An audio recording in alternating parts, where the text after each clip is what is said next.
This conference will now be recorded. All right, so welcome to our practice-based coaching overview for Region A.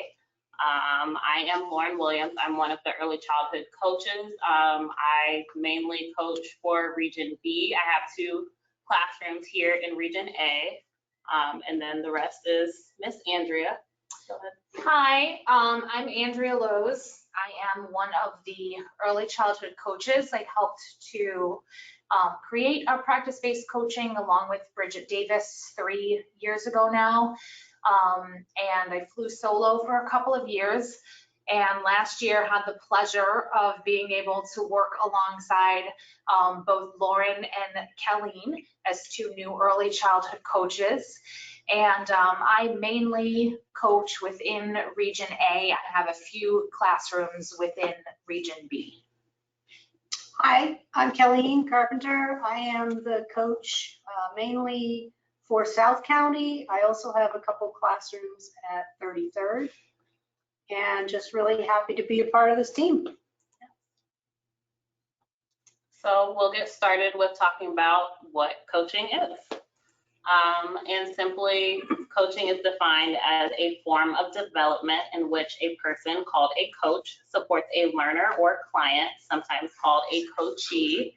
And you'll hear us use the term coachee a lot during this coaching process, in achieving a specific personal or professional goal by providing training and guidance. All right, so it looks like there's a smidgen of like a delay in our slides. Smidgens of bridgens. So let's see if it's gonna switch over.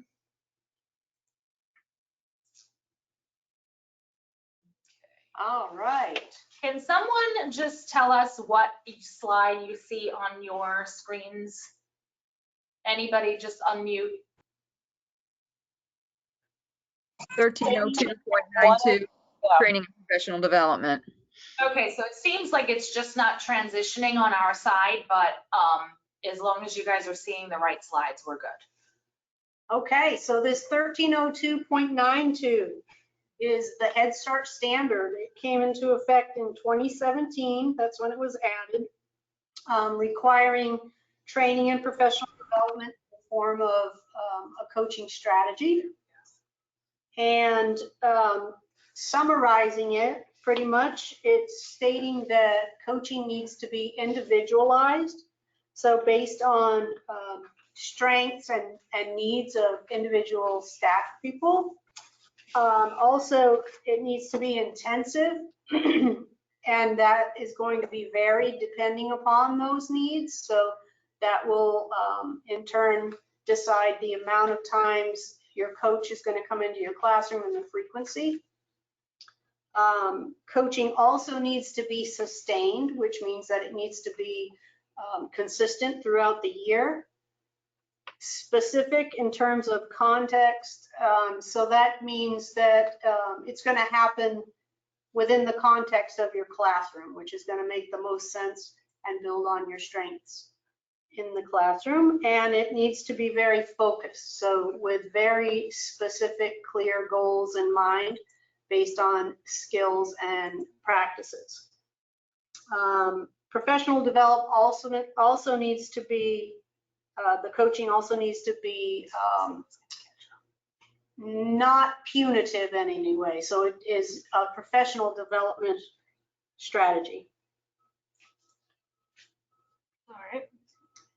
So then the professional development strategy we use here at Children First is called practice-based coaching, or we'll refer to it as PBC. And what it is, it's a cyclical process encompassed by collaborative coaching partnerships. And that big word just means the relationships we build as coaches with you as the coachees.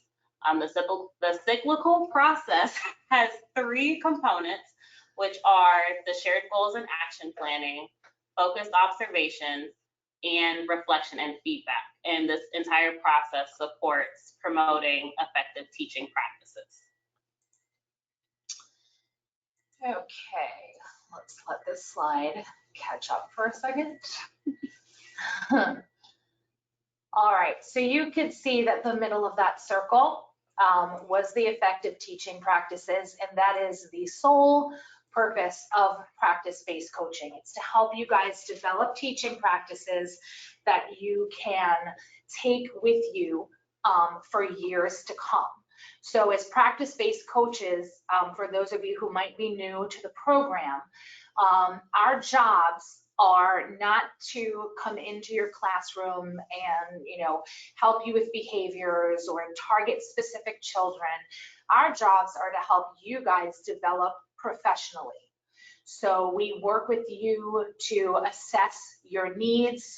We then use that information to help you guys develop goals and create action plans so that you're essentially responsible for your professional development through this process of coaching. And we work with you to help you develop effective teaching practices. So what are effective teaching practices? First off, they encompass a wide range of skills, and those skills have to be adapted to the age, to the developmental level, to the individual characteristics of a child, as well as the family and cultural contexts of where these children come from. Effective teaching practices, we all have the same problem, need to be grounded in the caring relationships that you guys develop with your children. So they're meant to foster development and learning for each child across all of the developmental domains. Teaching practices can include how your schedules and your routines are carried out in your classrooms, how your settings in your rooms are managed, as well as how you address any challenging behaviors that should arise. Teaching practices and interactions are responsive to and should build on the development of and learning of each individual child. So it has a lot to do with individualization. And lastly, teaching practices can also be measured by the classroom assessment scoring system, which all of you know is our class tool.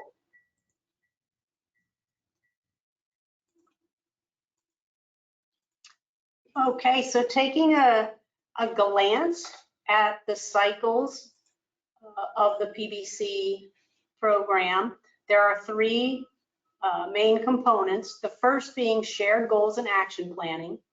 And that's where we will get together with you and review your needs assessment.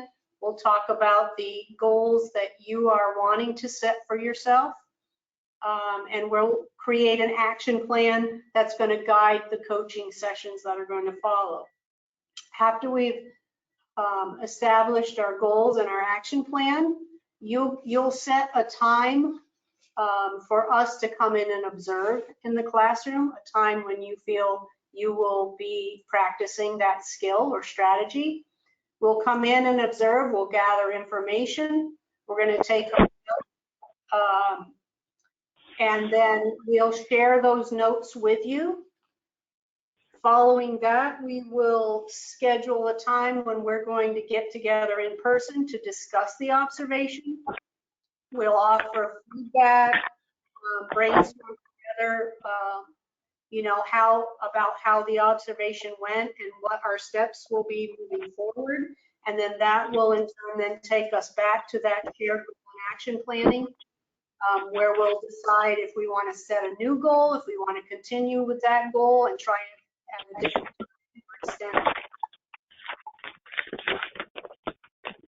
And then the cycle will continue. Okay. All right, sorry, I was just muting some callers so that we don't have that background noise. All right, so we're going to start talking a little bit about our tiers of support.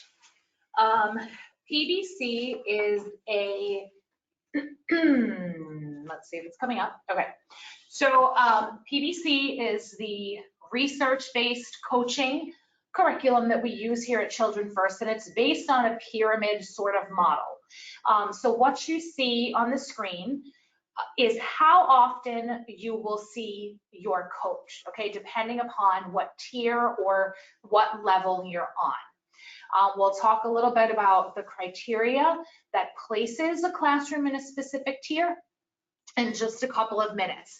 But this is just an overview of how often you will see your coach. So if you are a tier 1 classroom, and a tier 1 classroom could be a classroom where the teachers have many years of teaching experience under their belt. They're strong teachers. They typically score on the higher level for their class evaluations. So a tier 1 classroom would be seen in person once a month by their coach for an observation and then 1 coaching session a month. Throughout the duration of that month, your coach will be in contact, perhaps sending some resources, whether that's through email or maybe making some recommendations of resources for you within our My Teachstone system.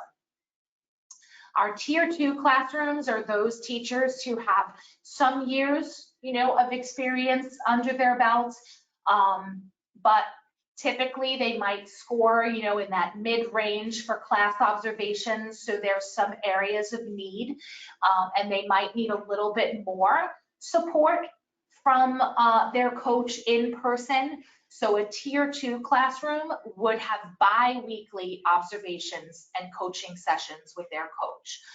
Essentially twice a month is what it typically works out to be. And then we have our tier 3 classrooms, and those classrooms need a little bit more in-person one-on-one support from their coach. It could be a new teacher, a struggling teacher, might have class scores on the lower end of a particular dimension that they have to work on. So a tier 3 classroom would get weekly observations and weekly coaching sessions with their coach. Okay, so what does this all mean? Where do we determine what tier classrooms fall into? Okay, has a huge part to do with the OHS designation renewal system. So those of you who have been with Children First for some time will probably have some understanding of what I am going to be sharing over the next few slides. Those of you who were here with us a couple of years ago probably know that we went through our federal review. Every grant cycle, which spans over 5 years, part of the designation renewal system has to do with class observations in our pre-K Head Start classrooms only. So in 2019, that occurred for us. And when we got our scores back, it was determined that we fell short within the classroom organization domain. At the time, the Office of Head Start took an average of all of the grantees that were observed during that particular year. They would average them out and determine the lowest 10% across those grantees in the nation.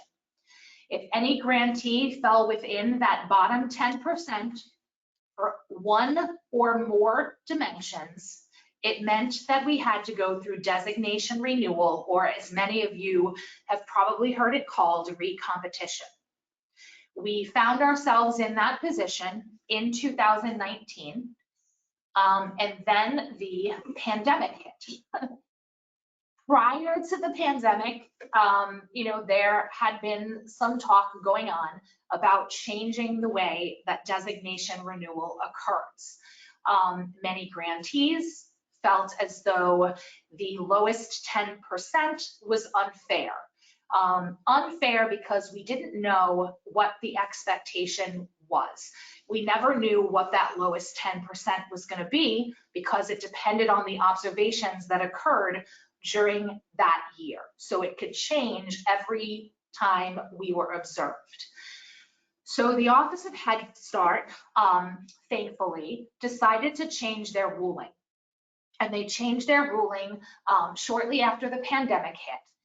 And we were thankfully able to come out of re-competition because the new ruling and the way that they designate who goes into re-competition, okay, had been changed. There are now 2 different thresholds that the Office of Head Start takes into consideration having to do with designation renewal. What you're looking at on the screen right now is what the OHS calls the class quality thresholds, okay?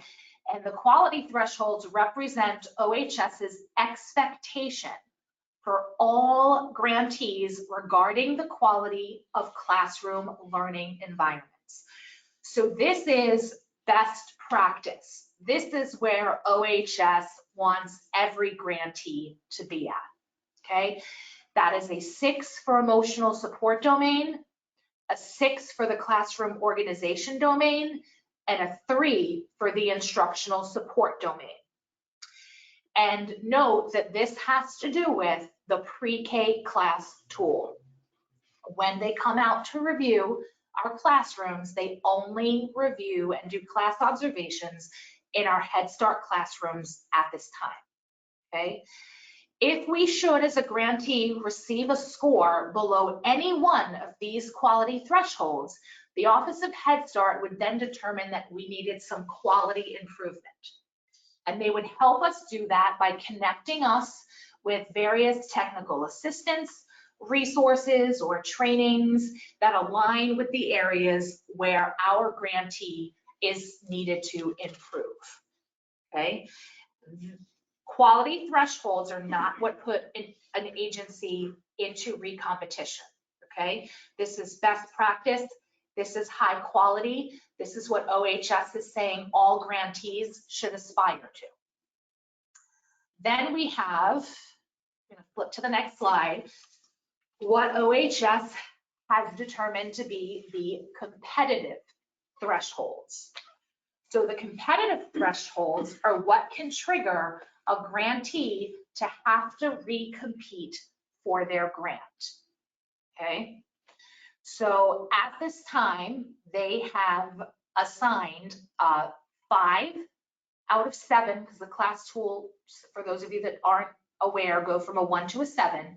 So it's a 5 for the emotional support domain, a 5 for the classroom organization domain, and currently a 2.3 for the instructional support domain, okay? Nationally, instructional support is typically anywhere between a 2 and a 3. They score on the lower end, although the aspiration is that 7, right? So you can see that they take into consideration all of the data that they get from grantees over the years, and they have come up with these competitive thresholds. As of August 1st, 2025, which is a few years from now, they have already stated that they are going to raise the criteria for the instructional support domain from a 2.3 to a 2.5, because the expectation is that every few years they're going to be raising the bar, okay? At this time, there's no criteria for raising classroom organization and emotional support just yet. That's not to say that that can't happen either a few years from now, okay? So quality thresholds, where the Office of Head Start wants us to be, that's what we're striving for. That's a 663.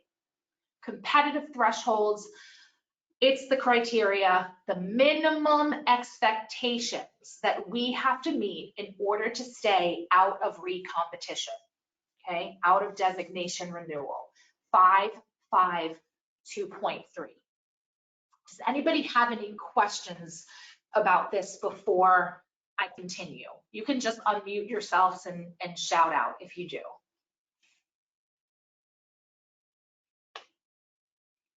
Okay.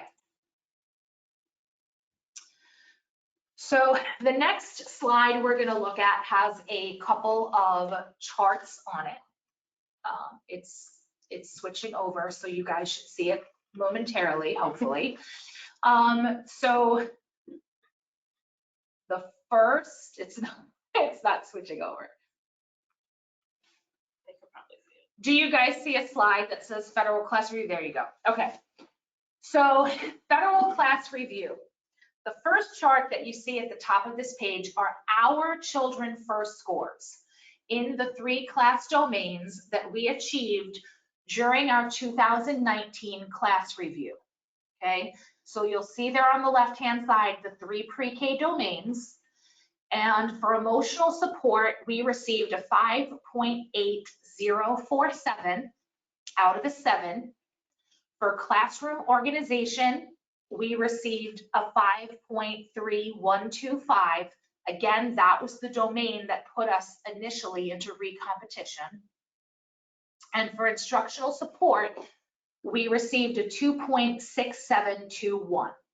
Okay, so now thinking about this in the context of those quality thresholds and competitive thresholds, for competitive purposes, for emotional support with that 5.8, we would have met the competitive threshold because again, it's a 5. However, we did not meet the quality threshold of a 6 with these scores. Same thing for classroom organization. We were able to come out of designation renewal because we had just above a 5 with a 5.3125. So we met the competitive threshold when the ruling changed. However, we still have not met the quality threshold with that score. For instructional support, we received a 2.6721. So we have met the competitive thresholds. We would still have met the competitive threshold that would change in 2025 to a 2.5. However, we're still a little bit behind in meeting that quality threshold of a 3. Okay. Then the second chart at the bottom of that page are the OHS statistics from 2020. So we were not reviewed in 2020, but there were other grantees throughout the nation, throughout the United States that were, okay? Everyone's kind of on a different timeline. So just to kind of, show a little bit of a comparison, there are on the right-hand side, you'll see the minimum scores achieved in each of those 3 domains. So those were your lowest scoring grantees, right? So for emotional support, the lowest score was a 5.42 and the maximum score was a 6.42. If you averaged out, okay, all of those scores, the mean, which is the first column, which is the average, would have been a 6.03. For classroom organization, the minimum score achieved was a 5.06. The maximum score achieved was a 6.56. And the average was in the middle at a 5.78. For instructional support, the minimum score was a 2.11 and the maximum score was a 3.88.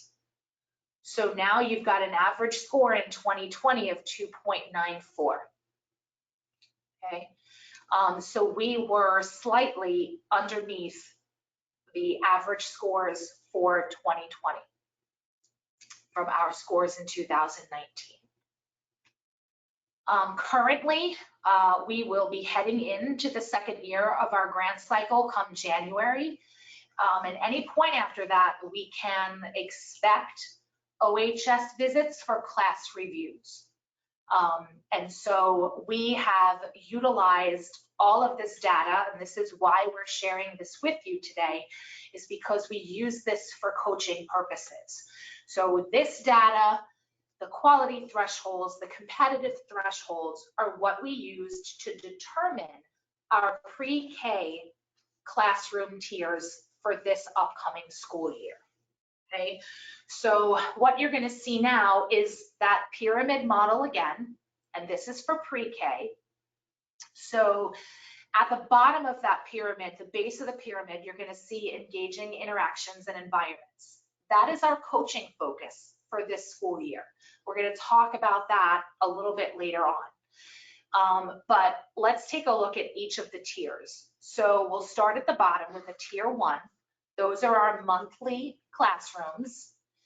And you can see right there, the 663. If you remember, that's the quality threshold that the Office of Head Start has set. That's where they want grantees to aspire to be, okay? So if we had any classrooms last year whose class observation results put them at a 6 or higher for emotional support, a 6 or higher for classroom organization, and a 3 or higher for instructional support, those classrooms are placed in a tier 1 to start this school year. Then we move up a step on the pyramid to tier 2, and we look at the next level. So if you remember, the competitive threshold was a 5. So anybody who's above the competitive threshold for emotional support or classroom organization, so between a 5 and a 5.99, or the 2.3, which was the competitive threshold for instructional support, and a 3, which was the quality threshold for instructional support, will be in a tier 2 at the beginning of this school year.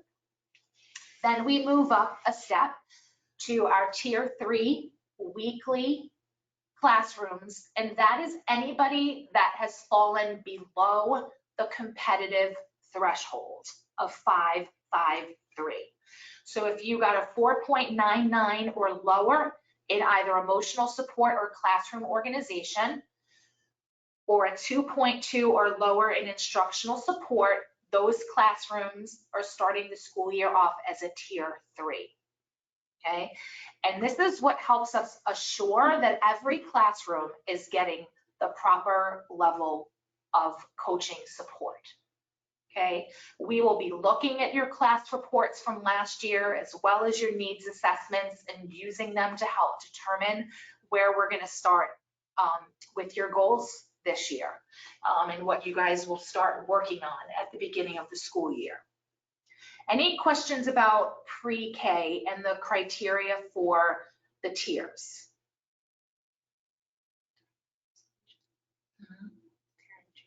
Yeah, I'll talk about it. What do we need for the tier 3 again? Can you repeat that?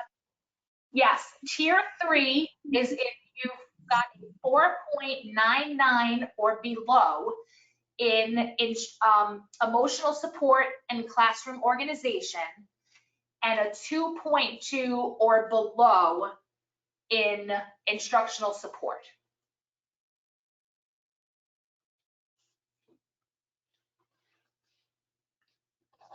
So the first 2 domains is 4.99 or lower, instructional support is 2.2 or lower. Andrea, can you hear me? I can hear you.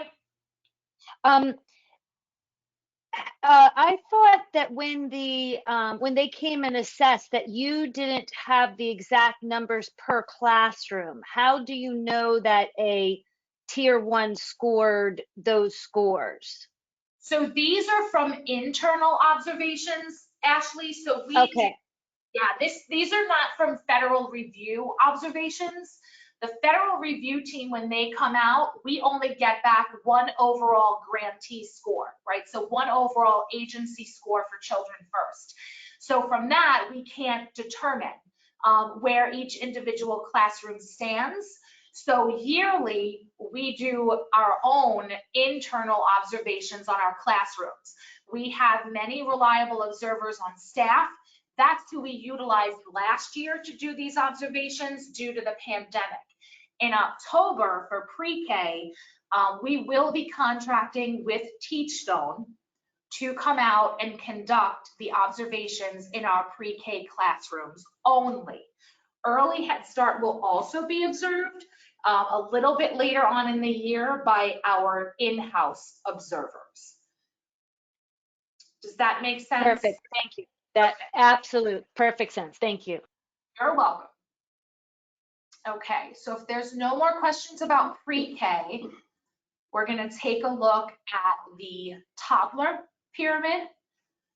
And the toddler pyramid scores were also determined by our in-house scores. So remember, toddler classrooms are not a part of the federal review class observations. So we took a look at the observations that were done internally by our Children First reliable observers. We determined what our highest score was, and we determined what our lowest score was.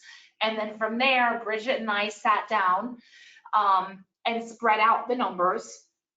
So any classroom that scored a 6 or higher, okay, in the emotional domain for the toddler tool, and a 4 or higher for the facilitation, the instructional support domain for the toddler tool, fall into a tier 1. Again, there are only 2 dimensions for the toddler tool, so that's why you're only seeing 2 numbers here. So the pre-K tool has 3 dimensions, the toddler tool has 2 domains, sorry. Then for tier 2, any classroom that fell between a 4.2 and a 5.99, or a 2.6 and a 3.99 are going to be in a tier 2, or bi-weekly visits and observations from your coach. And then a 4.1 or below and a 2.5 or below, okay, place any classrooms with those scores into a tier 3 to start off the school year.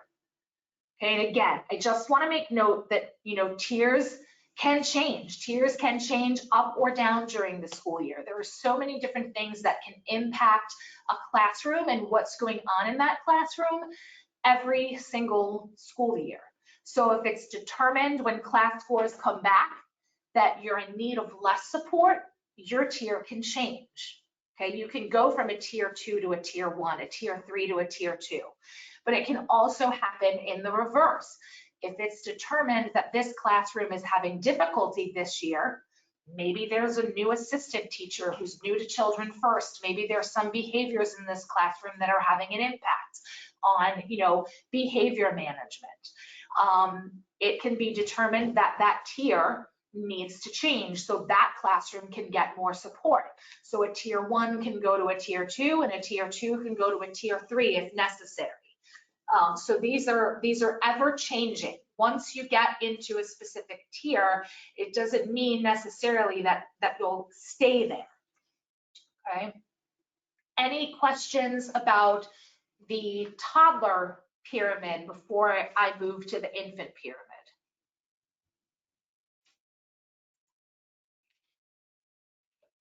No? Okay. So then we have our infant pyramid. You'll notice engaging interactions and environments at the base. The coaching focus is the same for all 3 age levels. Now with the infant tool, there's only 1 domain, okay? So any classroom that got a 6 or higher, so anywhere between a 6 or 7, is going to be a tier 1 to start off the school year. And that was determined because we did have a couple of infant classrooms that fell between a 6 and a 7. So 6 plus is a tier 1. Anyone who fell between a 3.6 and a 5.99 is going to be assigned a tier 2 for the upcoming school year. And anyone 3.5 or below is assigned a tier 3 for the upcoming school year. Okay, and again, infant toddler criteria was determined from our in-house class observation scores. Any questions about the infant? Any questions about quality or competitive thresholds? Designation renewal? I know it's a lot of information to take in, but it's important because we want you to know that we use this data to really think about, you know, coaching and where our classrooms are, you know, going to land in what tier so that they get the right level of support. So if there's no questions, then we're going to move on, and Lauren is going to talk a little bit about our coaching focus for this school year. Yes, so this year, our coaching focus we determined will be engaging interactions and environments. And when we look at engaging interactions and environments, we see that it's the foundation of all effective teaching practices in the classroom. And it's essentially the foundation of all learning in early childhood classrooms. Go to the next one. You betcha. All right, so for the first thing, we'll break it up a little bit. So the first one is engaging interactions. And that's why we're here as coaches to help you build those engaging interactions. And interactions can be simply defined as the back and forth in exchanges among teachers and children or between the children themselves. And then we look at how often these interactions happening, and they can happen at every moment of the day. Then we'll look at the engaging environments. Environments are where the children learn and spend their time throughout the day.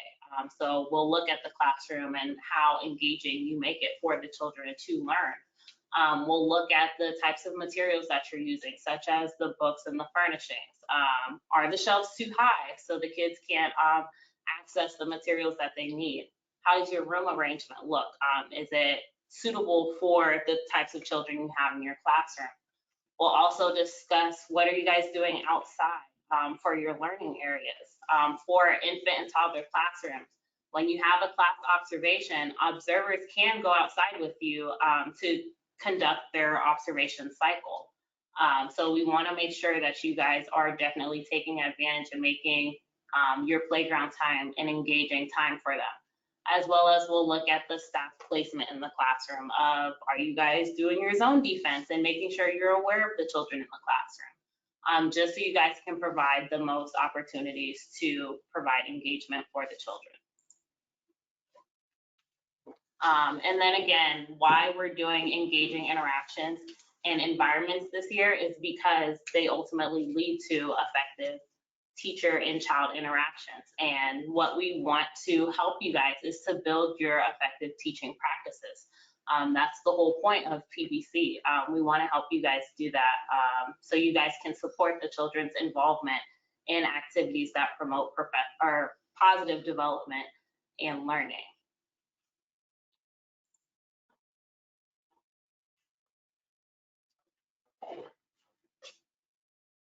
That leads us on to our, There it is. My computer. Call number 9. 9. Okay. Mute. All right, we're good. that leads us to our planning goals. And in order to reach our planning goals, we spend time with you working on the needs assessment. The needs assessment is a tool that we use to gather information, things that you're feeling you would like to work on and set as goals. We had initially planned to share those today in person and have people complete them today. But since we are now virtual, we're going to be coming out in the next couple weeks to just do some informal visits, informal observations in your classroom. And we will bring these needs assessments to you in your PBC folder, along with a coaching survey that gives us a little information on your past experience with coaching, a learning style quiz, and a document called our Getting to Know You form, which is just going to tell us a little bit about some of your likes.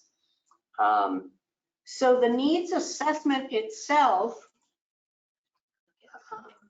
is going to have practices listed that you will read through, and then you will kind of do a self-evaluation about how often you're doing this, how well you're doing it, how confident you feel you're doing it, if you would like to practice it more often, if you would like to maybe extend that practice. So maybe you're doing it really well at one time of day, but you would like to extend it to another day, or do it a little bit longer or a little bit better. Right now on the screen, you'll see on the left underneath the practice, you'll see the letters RSP or BM. Those are going to be the class dimensions that that particular practice falls under. The needs assessment that we'll be bringing to you will also include the early learning framework and the Florida standards. So you'll see how all of those are aligned. That one practice will align with all of those standards. Hold on. It's coming. All right. A little slow here on our end. At least we have one yesterday. We lost it. So another piece that we will be going over with you at our first meeting, our first official meeting, will be the coaching agreement. That is where the coach, the coachee, and the supervisor all sign off on specific commitments to make the PBC program successful.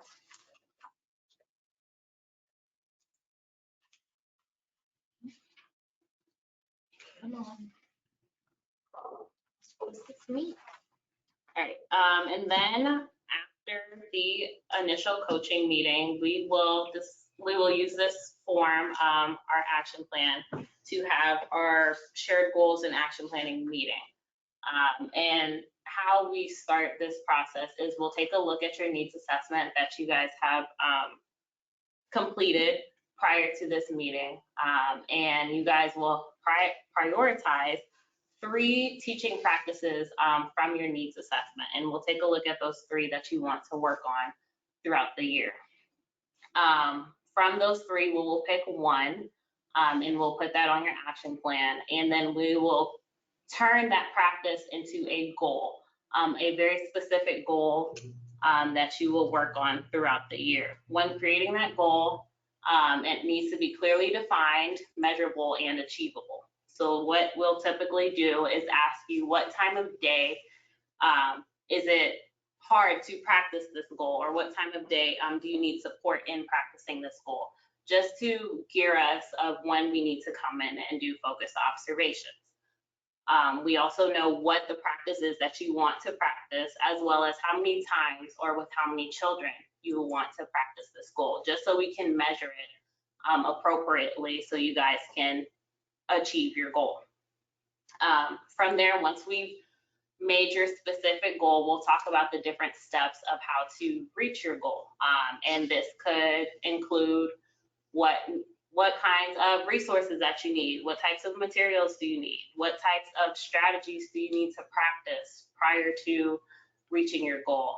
And we will give you all of this information during that so you guys can start practicing it in the classroom. Then, after we have completed an action plan and you've made a plan of what you want to do in the classroom and how you're going to practice it, we will conduct focus observations. And typically we will give you some time so you can practice it in the classroom before the coach comes into your classroom to conduct the focus observation. And the focused observation is exactly what it says. It's very focused based off of the goal that you have created with your coach.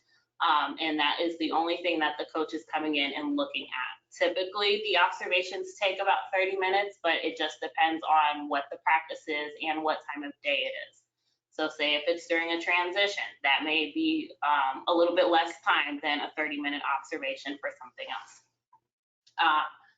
And then after the focus observation, you will meet with your coach to conduct a reflection and feedback session. This past year, we've done them virtually through Microsoft Teams, and we have realized that they're not as effective virtually, just because we don't get that engaging conversation that we would if we've had the conversation in person. I know I've met with some of my classroom in person. I would try to go during nap time or whenever they had a free time just so I could have that conversation, but we're not supposed to, but moving forward, we will have the support from the regional managers and the supervisors, so you guys can come out of the classroom to have that protected time, to have a reflection and feedback session with your coach. And during this session, we're talking about how you felt about how the observation went, what the coach observed during the observation. We may discuss what worked with some of the steps we've created on the action plan and what didn't work, and just how to build on top of that. We may identify new steps that we need to incorporate into our action plan. And this is when we do pull out the action plan again and just discuss what needs to be changed on the action plan. Is the goal a little bit too broad? Does it need to be a little bit more specific? This is the time that we will look at that and plan, so you guys can go back into the classroom, so you guys can continue practicing this before we come back for the next observation. Okay, so before we wrap up, I just want to share with you a piece of our timeline for practice-based coaching. This looks at the next 3 months from August to October. We have one that encompasses the year, but we just want to kind of give you guys a little bit of insight into what's going to happen from this time until we officially kick PBC off in October. So during the month of August, I know Kelly had mentioned that we will be visiting your classrooms. So all of the early childhood coaches will visit classrooms, partly to get acquainted with any new staff or any new staff assigned to our caseloads. If you've changed classrooms and such over the past year, we will conduct some informal observations so we can kind of gauge a little bit about, you know, what's going on in your classrooms. We will bring you your coach folders, which again, as Kelly mentioned, will house that needs assessment, your coaching survey, your questionnaire. We'll leave that with you for a little bit of time. We will let you know when we'll be coming back to collect them. So we'll give you some time to complete them, and then we take them back. We will then scan and email all of you a copy of your things, but we keep the originals to go through. So we take a look at your needs assessments in relation to your class reports from last year that we have in your coaching folders. And so we'll kind of see and make sure that they match up before we move forth into, you know, those initial coaching meetings and setting your goals. Also in the month of August, you should have already been mentioned by your managers and supervisors that there will be a 8-week mandatory kind of course. I don't want to call it a training because it's not necessarily a training. But this summer, our pre-K staff who were new, or any staff who came on pre-pandemic and did not get an MMCI training, didn't get to be a part of that, or going through that right now over these 2 weeks of pre-service. This class in action focuses on those tier 1 and tier 2 classrooms who have already gone through MMCI. So this is a little bit of a refresher of what you guys have learned in MMCI and how you're putting it into action in your classroom. We have a syllabus of what's going to happen over the 8 weeks. We will be reaching out to you via email over the next week with a lot more details, but essentially it'll start on the very first day of school. We will be working on 1 dimension a week. You guys will be putting that dimension in action in your classrooms.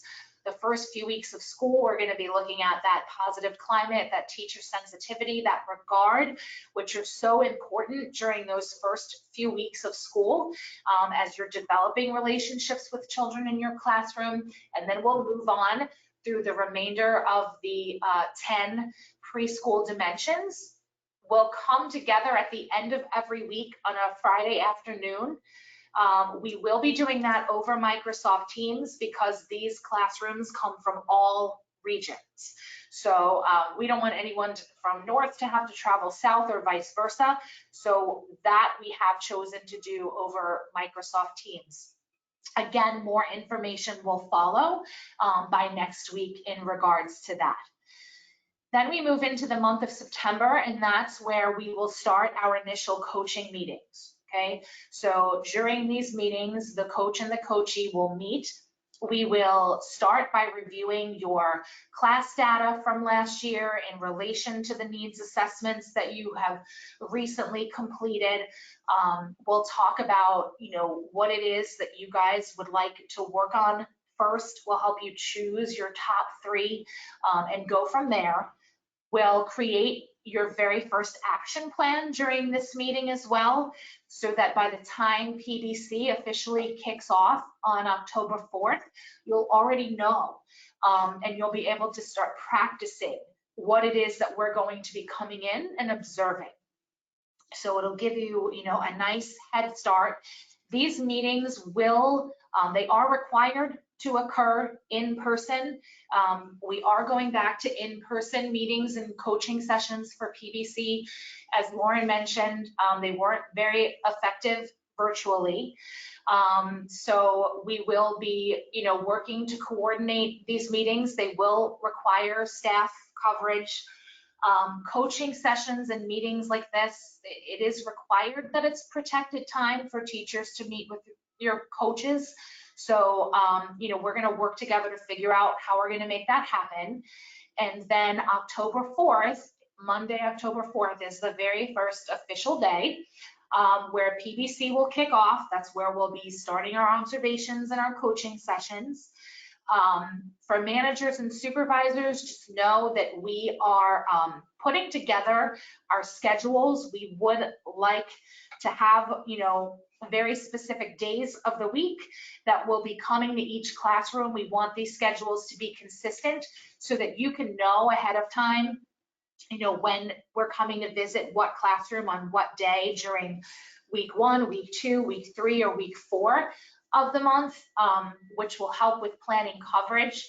We just can't get that finalized yet until we get all of the EHS scores back from the summer observations, because we don't know what tiers those classrooms are in yet, how many times we're going to have to see them, etc. So as soon as those scores are back and we can finalize our schedules, we'll get those out to you guys so that you can have them. Also in the month of October, we will be having our pre-K class observations. I know I mentioned before that we are contracting with Teachstone, so it will be Teachstone observers coming out. I believe it's that like 3rd and 4th week in the month of October. We'll get that data back, those scores. It'll be shared with you, probably by your coaches.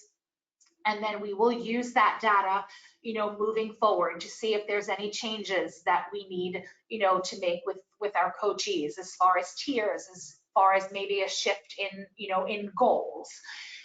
So we'll have that.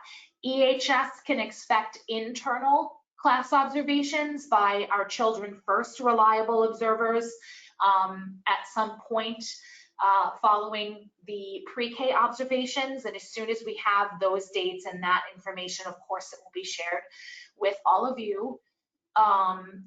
So does anybody have any questions, any comments, any concerns before we wrap up here today?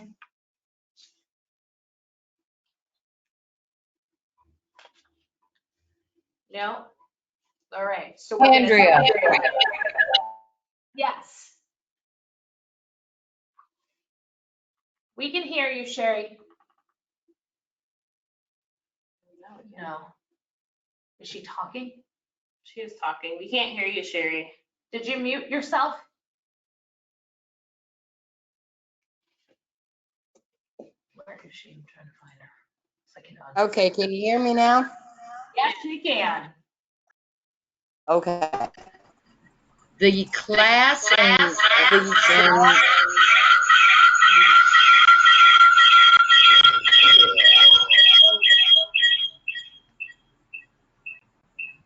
I don't know what's going on. I don't know.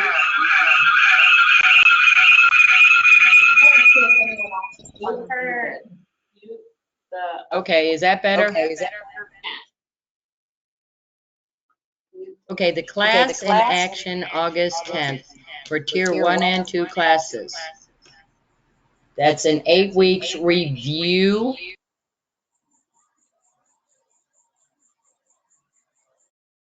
Say it again. Okay, the class action August 10th. That is for pre-K only. That's just for the VPK at August 10th. Pre-K. So any Head Start classrooms, 3 or 4-year-olds that already went through MMCI training, this is just a kind of refresher about how to put what they have learned into action in their classrooms. And this is all in preparation of, coming upon the grant year in our cycle where we could potentially have our class review from the Office of Head Start. So we were given the directive to, make sure that everyone is prepared as we possibly can be, our Head Start classrooms.